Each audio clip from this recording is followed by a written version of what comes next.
good map, on paper or on your phone, is critical when traveling in unfamiliar territory. Maps help you navigate a trip, locating your place on the Earth, showing you where you are, where you've been, and where you're heading. And good maps provide just enough detail, and no more, to get you where you're going. But what if you're traveling through time? What tool can help locate you in time, help you to see where you are, where you've been, and where you're going? Are there tools we could use, like maps, that might help you as you start your journey through the familiar and unfamiliar territories of world history?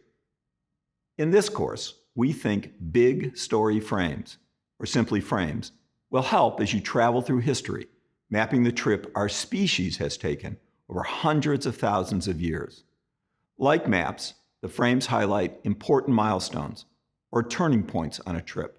But unlike maps, these historical milestones or turning points are snapshots in time, showing changes in how our ancestors lived, worked, organized themselves, and connected to others. The frames in this course provide a way to get meaningful pictures or answers out of a huge amount of information. A world history course cannot possibly tell you everything that happened to everyone for the entire history of the world. But sometimes it seems like your teacher and your class materials are trying to do just that. Lots of places, lots of dates, lots of people, lots of events, and lots of ideas will come your way. And there's a risk that you'll get lost in the details, losing your place in time, until it seems like history is just one thing after another after another. You need a way to connect what you're learning, to find answers to questions or ways to understand what it all means. The frames should help you to do this kind of work. Now, what kind of tool is a frame? By viewing the past through a frame, it should help you make sense of the wild diversity of history.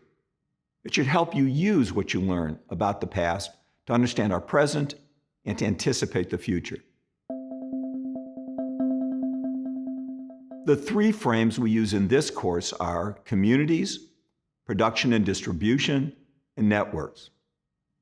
The communities frame looks at how we've structured the societies around us, including the state and religion. The production and distribution frame explores how we have made and moved the stuff we use every day. Finally, the networks frame looks at how humans have been connected to and interact with one another. Now, these are only three of the many possible ways you could frame the past and the present, but we think using these three will help you make sense of the details you'll encounter. They will offer insight into important questions about how the events of the past have led us to the lives we live today. This, in turn, should help you to think about and prepare for the future. How might the frames do this? For example, in looking at how humans changed the communities in which they lived, the communities frame might help you to understand the promise and limitations of democracy, yesterday, today, and tomorrow. In seeing all the changes we made in the ways we produced and distributed goods and services, the production and distribution frame might help you to think about how work has been changing and what jobs might be available in the future. And using the networks frame might help you to think carefully about the ways new forms of communication, from spoken words to letters to telephones to the internet, historically changed society and to prepare you for the changes to come.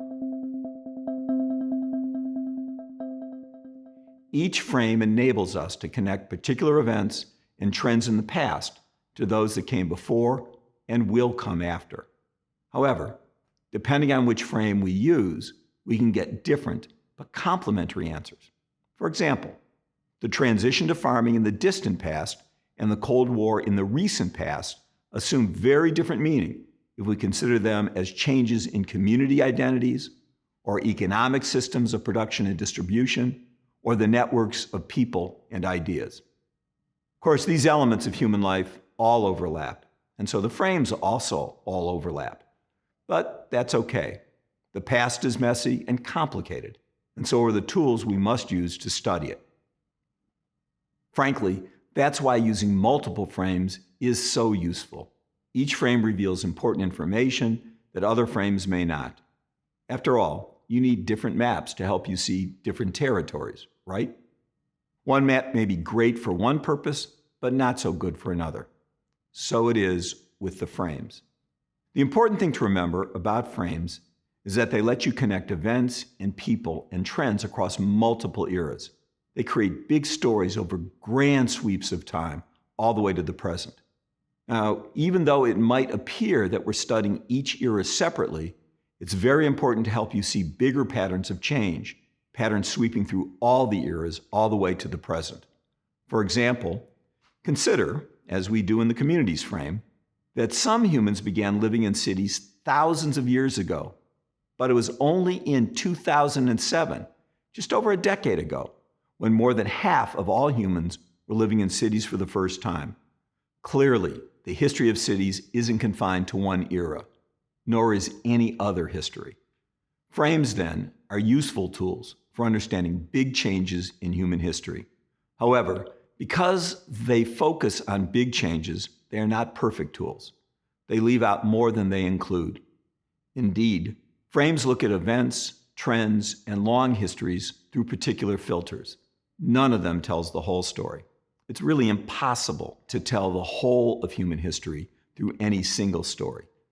Even as we use the frames, we will evaluate and modify them.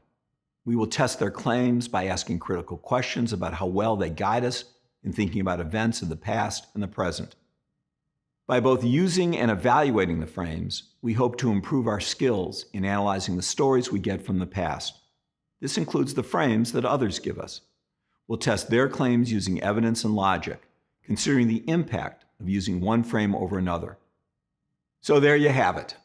Frames allow you to construct histories that are usable for interpreting the past, orienting yourself to the present, and preparing for the future. They enable you to study a complex event from a particular perspective.